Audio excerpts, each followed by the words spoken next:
Nós precisamos utilizar os ingredientes corretos para fazermos os nossos bolos sem glúten, tá? E quando eu digo ingredientes corretos, eu estou tratando tanto em quantidades corretas, proporções, quanto na escolha mesmo do ingrediente, tá? Então, o principal ingrediente das nossas massas de bolo sem glúten é o mix de farinhas, né? A gente precisa ali ter um mix de farinhas equilibrado, que contenha as 3 características principais que nós buscamos e precisamos agregar ao nosso bolo: estrutura, liga e maciez. Estrutura para o bolo crescer, ficar volumoso, bonito, né? Não baixar. Liga para que ele não esfarele, e maciez e leveza para que o miolo do bolo fique macio, fique fofinho, fique perfeito.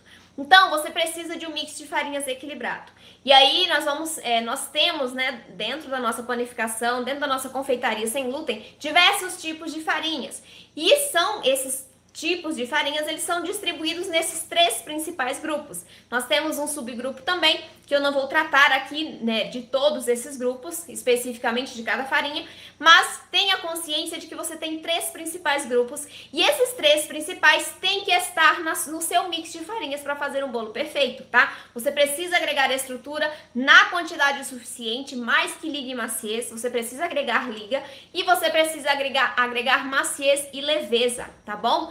Então, além disso, quando a gente está pensando em uma farinha de trigo, né, que contém glúten, e que tem uma grande quantidade, uma quantidade considerável de proteínas, essas proteínas dentro das nossas massas, elas vão ajudar na rede, né, da estrutura da nossa massa, elas vão dar mais maciez para os nossos bolos. Então, nós precisamos agregar proteínas às nossas receitas. Nós podemos fazer isso agregando ovos, né? Os ovos, eles contêm proteínas. E nós podemos fazer isso agregando também alguns tipos de farinhas. Por exemplo, farinha de grão de bico tem aproximadamente 16% de proteínas. É um teor bem alto, maior do que a farinha de trigo, inclusive. Então, quando eu agrego uma proporção não tão grande de grão de bico, porque ela deixa sabor residual, eu consigo obter um bolo mais macio. Consequentemente, por ter mais maciez, né? Não necessariamente, mas ele vai ser mais úmido também. Então, a farinha de grão de bico é uma excelente opção para você colocar nos bolos. A farinha de trigo sarraceno, a farinha de aveia, de feijão branco, farinha de teff, são farinhas que têm um elevado teor de proteínas, também tem gorduras, tem fibras.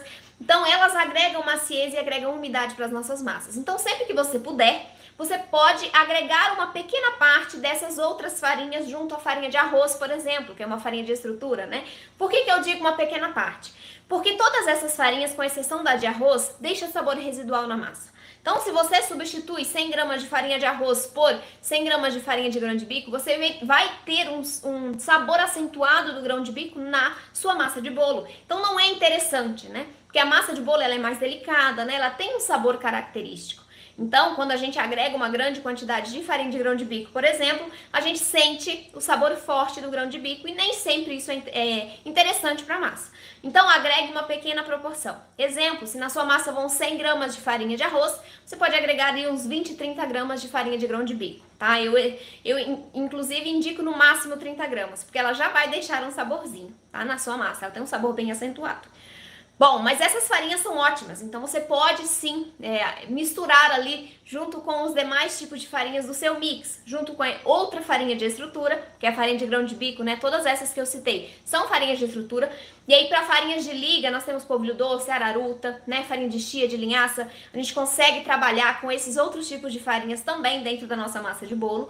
E farinha de maciez e leveza, nós temos apenas 2, que são a fécula de batata e o amido de milho. Então, a gente consegue agregando essas farinhas, obter um miolo mais macio, mais fofinho, né? Mais leve, mais todo aeradinho, furadinho, né? Quando a gente trabalha com essas farinhas que dão maciez e leveza.